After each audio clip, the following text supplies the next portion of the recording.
Hi, and welcome to the Stock Scores Market Minutes for June 25th, 2018.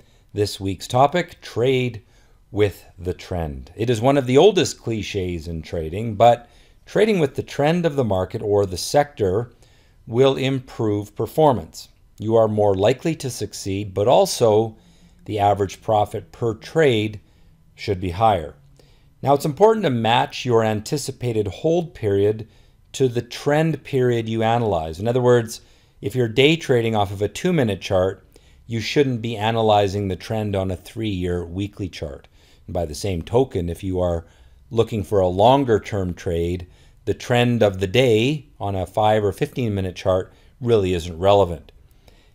If the trend changes, then you need to get more aggressive on your exit. So if you are long a bunch of stocks and then the upward trend is broken and shifts to a downward trend, then you want to protect your profits with a tighter exit strategy.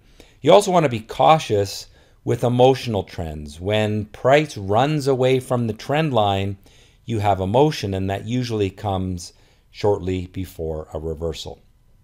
All right, let's get into this week's market analysis. Starting us off, as always, is the short-term chart of the S&P 500. You can see that the upward trend line was broken, and we are now in a very short-term downward trend. We still have rising bottoms on the chart, so this is still a bullish chart, but we have had that pullback there as investors took some profit. Why? Because price ran away from the trend line, and it comes back to it. Now, it actually went below, but not so much below that it is critical. If we break down through this support zone at around 274, I would get a little more cautious. But as you'll see on the next chart, that's probably not going to happen. Moving along to the next chart, which is the weekly chart, we've got our trend line sort of like this, and we are holding above it. We are nearly at support, and so we should bounce on that chart. Remember, we broke the little downward trend, and we're now grinding our way higher. Perhaps we get one more bit of week of weakness, but for now, I think that the bulls still are in control, and we should see them get it price back up to the old highs. Just got to wait for a break of that short-term trend that we looked at on the last chart, that break of the downward trend that we've had underway for about a week or so. Moving along to the Russell 2000, which of course is the small cap sector. Here's our long-term trend line, and you can see that we have run away from the long-term trend line. We're at the top of the channel, and that means we're probably going to get a little bit of a pullback soon. This sector of the market didn't really pull back with the larger cap stocks, and so we may see it now pull back a little bit as we get some profit taking in the small caps. Onto the Canadian market, which has done quite well over the last little while, if you look at that short-term chart. But what's important to keep in mind is that through this period, the Canadian dollar has been going down. So if you are a foreign investor invested in the Canadian market, you haven't really made the kind of headway that this chart would predict. Why? Because the dollar, the Canadian dollar, has dropped in value, and so it's a bit of a wash. If you are Canadian, well, then you say, okay, this is going up from left to right. That's good. Just realize it's not quite as dramatic as it appears. Looking at the longer term chart, we've had that strength there. We're now at long-term resistance where this upward move should get stuck. So expect that the strength of the last couple of weeks probably going to peter out a little bit in the next week or so. Onto the venture market, which has been in a downward trend for some time and remains in a downward trend until the cycle of falling tops is broken and we start to build rising bottoms. And when we can break the downward trend line, I would generally avoid this market, although certain stocks could still do well because they are trading on their own story. Onto the Treasuries, we had a very narrow range week this week, basically closing where we opened, and we're in a tight sideways range. We've held that support, which means interest rates are not going lower, but they're not yet showing signs that they want to go, interest rates are not going higher. Price of bonds is not going lower.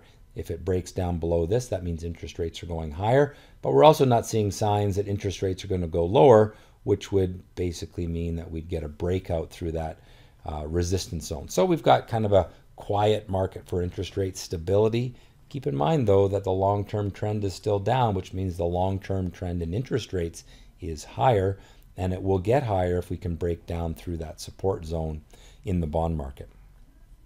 And there's the chart of the US dollar. You can see that fairly dramatic strength in the US dollar of late. We've broken through this resistance zone. I think that the US dollar could continue to go higher, although it is due for a little bit of a pullback because we've made a fairly sharp move to the upside over the last few months. Really no sign of one. I expect maybe this week we'll get a little bit of a pullback because we did close below our open this past week. But generally, I remain bullish on the US dollar. On to gold, which gets hurt by that strength in the US dollar, and it is trending lower over the last few months. Generally speaking, I would avoid this, especially since that upward trend line was broken. I want you to be cautious with gold and gold stocks until we can see a break of the pessimism that has been underway for the GLD. On to oil, we got a good bounce this week. Of course, we were in pullback mode for the last few weeks. Had me a little bit cautious coming into this week, but we've held support just barely. We bounced off of support nicely, and as long as we can break through to new highs in this little upward trend, the upward trend for oil remains intact. Had a good bounce back on Friday on the OPEC meeting. Probably going to get stuck up here, but the upward trend remains intact, so we can go back to having a bullish outlook for oil. The fear chart, we had a little jump in fear for one day, but generally speaking, falling tops on this chart, and therefore fear is falling. So my ratings then, I remain bullish on US stocks, both long and short term. Canadian stocks, long-term neutral. We are at that resistance level, but in a bullish upward trend. And although I think that could be broken this coming week, I'm still going to put a bullish rating on that because the trend is up. Bearish on both time frames for gold, and bullish long-term, upgraded from neutral last week.